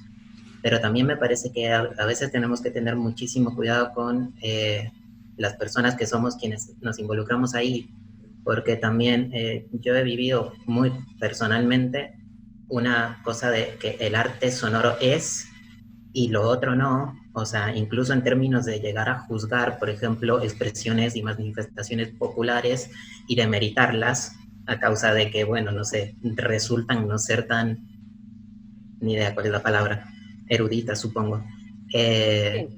Y por ejemplo, hablando, no sé, en términos de música electrónica, es como que hay una música electrónica comercial que curiosamente tiene actualmente muchísimos artistas que entrarían, por ejemplo, en la categoría de arte sonoro y que en realidad sí tienen una masividad porque se están moviendo simplemente en otro medio. Y yo a veces ahí me pregunto también mucho qué es lo que pasa en estos entornos, o sea, porque creo que a veces también un poco nos terminamos como autosaboteando cuando nos queremos alejar muchísimo de lo masivo. Digo, como que en ese sentido creo que hay una arma de doble filo cuando hablamos también de eso, ¿no? En términos de públicos más de masividad. O sea, creo que hay una cosa ideológica también. Pero ¿cómo haces para acercarte o alejarte de lo masivo? Vos haces tu obra. No, pero por ejemplo la forma de exhibición condiciona mucho, ¿no? Como que por ahí no es lo masivo de lo que nos alejamos, sino del espectáculo. Y en ese sentido sí, nos alejamos de lo masivo. Claro. Pero no de una experiencia que quizás pueda tener como participantes a muchísimas personas, pero que no esté puesta en esa jerarquización, digamos, del escenario o lo que sea. Claro, la comunidad... A priori no hay una actitud de cenáculo como la que comentábamos el otro día en el chat. Esto es para nosotros que entendemos. No es así. No es así. No, porque justamente si lo vemos funcionar, o sea, más allá de lo que cada uno piense, además, cuando uno hace zoom out, y por ejemplo hoy, que se están encontrando desde diversas perspectivas, vemos que justamente existen muchas versiones de lo que se entiende de arte sonoro, y en esa lógica además corroboramos que en todas esas versiones todas hablan de cruce de algún modo, todas hablan de encuentro. Entonces también encontramos que si bien es difícil de asir o de definir límites, estamos hablando de que de algún modo la emergencia y circulación del arte sonoro, y por supuesto esto implica la emergencia de eventos y actividades relacionadas con el arte sonoro, sí nos la encontramos vinculada a una actitud política de desarticular verticalismos o mainstreams, o, bueno, incluso en el caso de la experiencia que contó Sol, que es la del arte contemporáneo, con esta carencia de sonido dentro de, por ejemplo, un lugar como Arteba, ¿no? Esto que fue una novedad, y sin embargo, ¿cuánto hace que hay obras sonoras? Bueno, hay un juego político muy interesante ahí, desde la galería, ¿no? Sí, chicos... ¿Ya estamos terminando? Sí, estamos ahí. No, estaba pensando respecto a lo masivo y si hay un modo o no de ser masivo, o sea, si hay una voluntad y un deseo, y pensaba que a veces pasa con algunas expresiones artísticas que por algún motivo dejan de ser masivas, que es como si saliesen de una vista general y siguen su historia propia, ¿no? Como siguen en diálogo, y a veces hay un momento donde ese diálogo es muy difícil de abrir, porque de repente por ejemplo, pienso en la poesía, bueno, yo vengo más de letras, originalmente pienso en la poesía, que de repente hay la mayoría de los lectores, si son lectores de poesía, muchas veces quedan atados a la poesía que a uno le enseñaron en el colegio, a la poesía más canónica, y de repente hay toda una experimentación y un montón de poesía que es la que se escribe ahora, que muchos lectores les cuesta mucho llegar, porque no siguieron un poco el proceso de qué es lo que pasó en torno en la expresión poética en los últimos 100 años. Y a veces pienso que en los espacios sonoros o de arte más experimental, a mí me pasa mucho con la galería de arte, que de repente uno escucha expresiones como esto no es arte, ¿no? Y es interesante porque hay una visión sobre el arte donde... Como un piropo. Por supuesto. Bueno, uno se lo puede tomar así, sin duda, y es interesante, ¿no? Llevar el arte al límite del no ser arte, que es donde siempre está también. Pero bueno, me parece que eso es con respecto, ahí sí hablando, ¿no? Como de audiencias, ¿no? Porque si uno habla de lo masivo, también habla un poco, tiene que hablar o sea, lo masivo muchas veces está mediado, digamos, por el mercado y por esta comunicación en masa, Y cuando no se accede ahí, hay veces que es muy difícil volver a tejer este puente y este diálogo. Requiere mucho esfuerzo de parte de esta figura que estamos construyendo como espectador. Totalmente. Requiere mucho esfuerzo del otro, de repente entrar en diálogo con algo que no viene, no viene viendo, no viene siguiendo desde hace mucho tiempo. Está bien, pero ¿por qué te crees que no lo viene siguiendo? ¿Por qué te crees que no lo viene siguiendo? Porque no tiene cabida en los medios masivos. Claro. Porque todo lo que nos parece raro o nuevo es que no tiene cabida. Total, igual yo quiero, vos te enojás con los medios masivos, pero yo te quiero yo no me volver enojo para nada. Pero te quiero volver a dar el crédito, porque realmente vos tenés una actividad que la han sostenido contra viento y marea en Bahía Blanca, sí, seguro. Lo conozco bien, y ciertamente para los bahienses y mismo para la gente del circuito, cada uno de los eventos que hicieron todos los que están acá, son la bandera de que los medios masivos no es lo único que hay, justamente existe la contratara, son ustedes la contracara. Pero a nosotros estamos felices de la vida si tenemos 400 personas, pero yo estoy hablando de otro tipo de masividad, claro. Te estoy hablando, ¿por qué este tipo de estéticas que manejamos nosotros no tienen cabida? Porque hay un interés, hay un poder atrás, nos guste o no. ¿Por qué? Porque quieren cosas que estén como más digeridas, que de alguna manera nuestro arte hace reflexionar, hace pensar, te lleva a otros lugares. Eso sí, existe, no va a decir que no. No, claro que existe, y igual ciertamente, mira, quiero retomar una palabra que dijo Sol, que me gustó, que hablabas de lo canónico, y también dejo pensando, los dejo pensando, me dejo también, al oyente también, si justamente esta falta de canon que caracteriza la emergencia del arte sonoro no es un gran esfuerzo, cuanto menos canon, más esfuerzo para el espectador o el escucha, aunque igual enseguida me aparece la señora que no quería ir a escuchar a Beethoven porque sentía que no lo involucraba. Pero ciertamente ahí es donde se ve más binariamente, o entendés o no entendés la música, tal cual. ¿no? Mientras que en este caso no siempre es un gran esfuerzo. ¿Pero no te preguntás por qué le parecía raro o por qué no podía acceder a eso? Porque te parece raro todo lo que no conoces, y lo que no conoces es lo que no tiene presencia. Y yo me hago otra pregunta me hago, Richard, ¿fue a Bahía en Sonora esa señora? Fue a Bahía en Sonora. Llegó porque capaz que a Beethoven no le daba, pero fue no, te digo, no, fue y salió contentísima. Aparte yo me acuerdo, una de las mejores definiciones de Bahía en Sonora me la diste vos, cuando dijiste, es el Festival de los Bordes. Me acuerdo. ¿Pero qué te dije? ¿Es el Festival de los qué? Bordes, no de los borders. De los borders. También, de los borders también. Sí, está. Bueno, hablando de eso, hablando de los borders, hay un comentario de Aileen Grad que habla que celebra la posibilidad de ser mutante. Cuando se pregunta, está re bueno pensar el arte sonoro como medio para subjetivarse y que su potencia sea algo colectivo y no elitista, individualista. Ahí sacó la bandera de los X-Men, nos pasa un poco, ¿no? Todos en este campo. Después, un comentario, ¿qué metodologías creen que se pueden aplicar como gestores, espacios y artistas para que el arte sonoro llegue más allá de los espacios elitistas y herméticos que caracterizan el arte? Creo que hablamos de eso y que lo que te invito, Ros, es a que rastrees la actividad del Centro de Arte Sonoro de Buenos Aires, de Argentina, en realidad, Estéticas Expandidas, Bahía Insonora, la Galería Céfala y el Sonami de Chile, que te van a dar muchos ejemplos para que llegue el arte sonoro más allá de los confines del mercado. Y lamentablemente, chicos, Transaural está llegando a su final. Mis productores me van a matar, nos van a sacar del aire, y los programas que siguen, todo que nos complica. No, quiero hacer el rating, chicos, estamos puntuando muy alto. Justo cuando estamos entrando en calor, ¿eh? Y bueno, sí. Es el así, tiempo chicos. tirano en el streaming.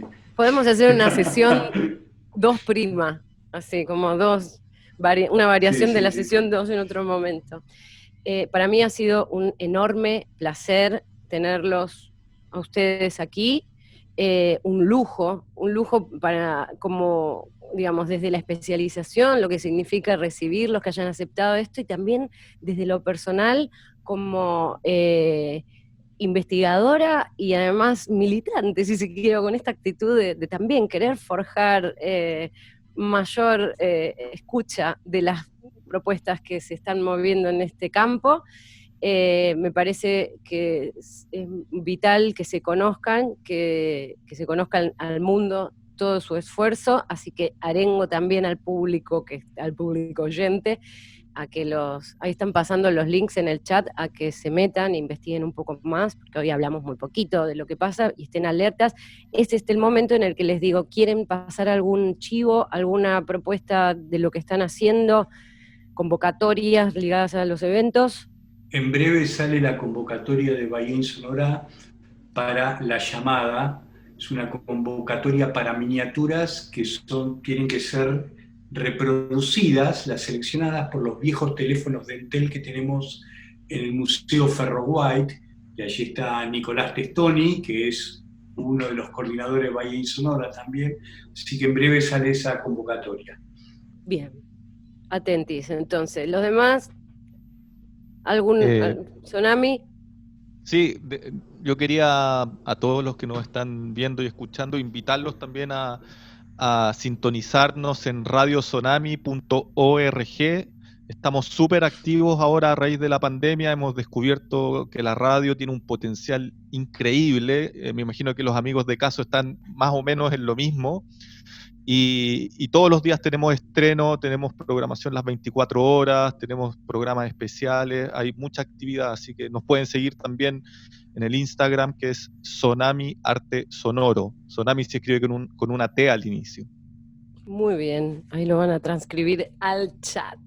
Me sumo también con Radio Caso. Bueno, más allá de que nos escuchen, no tenemos una convocatoria en particular, pero Caso está siempre, es como una ventanilla abierta para artistas sonores, así que nos pueden mandar propuestas. La radio está ahí 24 horas para llenarla con cosas, así que siempre hay espacio para hacer algo y apoyo y ayuda y esas cosas. Bien. Sol, Feli. Sí, yo quisiera invitarles a todos, bueno, primero que sigan justo de Estéticas Expandidas, está en suspenso. No tenemos una radio, aunque nos gustaría, pero creo que ahí me caería un trabajo a mí. Ya es mucho, ya es un montón. Sí, y así que nada, pero bueno, en Estéticas después pronto veremos qué pasa con toda esta incertidumbre. Y por otro lado, también justo con Estéticas, este año se está fundando un sello que publicamos como discográfica, digamos, que se llama Fragmenta, fragment-a.com, para quienes quieran verlo. Lanzamos un primer compilado con varios artistas que estuvieron en Estéticas Expandidas. El compilado es gratuito, se puede escuchar en SoundCloud gratuitamente. Y aparte, sí estamos, ahora ya está cerrando, pero bueno, hasta el 27 recibiendo obras de experimentos sonoros de Latinoamérica. Fragmenta es una plataforma de difusión de sonidos de Latinoamérica. Así que esto está en conjunto con Musexplat, que eso también, si a alguien le interesa, Musexplat de México. Uh-huh. Y bueno, si a alguien le interesa como artista o si a alguien le interesa simplemente como para conocer de artistas que están laborando en Latinoamérica, que son muchísimas y cada vez nos damos cuenta más de que lo que nos falta es difusión. De una, alguien comentó ahí que se estaban haciendo redes, ahora se me fue el mensaje. Lo felicito, Paula, dice Paula Miranda, lo felicito porque desde cada punta se va formando una red que teje y acerca el arte sonoro a la sociedad. Eso somos nosotros, vamos.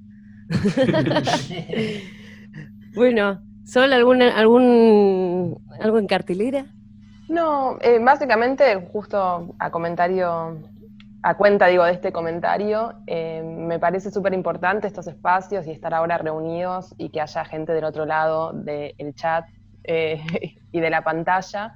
Me parece que este es un momento que es muy interesante, seguir armando comunidad y redes y no quedarnos aislados, ¿no? Porque hablando del mainstream y lo canónico, digamos, estos todo lo que son las prácticas disidentes y los proyectos emergentes y todo lo que no está en el centro de la escena tienden a desaparecer. Ya sabemos por las leyes del mercado, por la política y por escenas que nos encapsulan. Así que bueno, agradecer estos espacios y estos momentos y generar estas suertes de comunidades y de charlas y de pensamientos y que estos espacios sigan existiendo y promoviendo distintos tipos de arte y encuentros. Me encanta. Chicos, les quiero agradecer profundamente. Nos mandan saludos, Camila Juárez, Nico Barchowski, un montón, Paula Gersenbach, está en la buena Creu, Mariana Carvalho, Julián Di Pietro, que ahora nos vamos ellos son los espectadores de arte sonoro. Claro, bueno, pero cada vez somos más, chicos. Esto es real, esto es una especie de bola de nieve, ¿no? Como quien dice, nos vamos amplificando les unes a les otros, y ciertamente es muy enriquecedor que el arte sonoro opere en tantas dimensiones diferentes como lo que hoy hemos podido ver con las experiencias de ustedes. Chicos, los voy a liberar de la pantalla y del audio a nuestros invitados, los saludamos, muchas gracias por estar aquí, y me voy a quedar yo haciendo el cierre. Bueno, estamos terminando la segunda sesión de Transaural, programa de YouTube, que también es radio, que también es TV del futuro. Esto está producido por la especialización en arte sonoro de la Universidad Nacional de 3 de Febrero. La especialización en arte sonoro, pueden entrar a chusmear de qué se trata en la página artesonoro.untref.edu.ar. Es una carrera de posgrado que está transitando la segunda cohorte, muy reciente, pero con profesores de primer nivel. Los invitamos a que quienes no conozcan echen un vistazo. Y tenemos un anuncio muy especial, que lo dejé para el final, que es que una de las coordinadoras académicas está cumpliendo años el día de hoy, es Vanessa. Le damos un muy, muy, muy feliz cumpleaños, que estamos entre todos produciendo este evento a distancia, sin encontrarnos, pero dando lo mejor. Esperamos que el día de hoy haya salido bien la transmisión. Nos han llegado mensajes de que sí, esperamos que así sea, que quede. Bueno, les digo, queda alojado esto en nuestro canal de YouTube, y aprovecho para comentarles que la próxima mesa va a ser el día 29 de julio, 25 de julio, chicos, ya estoy confundiéndome, 25 de julio, sábado a las 18 horas, vamos a estar abordando también un tema del campo artístico, esta vez concentrándonos en la idea de obra de arte sonoro, y vamos a tener a Nicolás Barchowski, Camila Juárez, Manuel Rocha Iturbide y José Iges dialogando, un panel deluxe. Bueno, espero que lo hayan disfrutado tanto como nosotros. Esto fue Transaural. Nos vamos a ir con la cortina que preparó Julián Di Pietro especialmente para nosotros. Hasta la próxima. Nos vemos.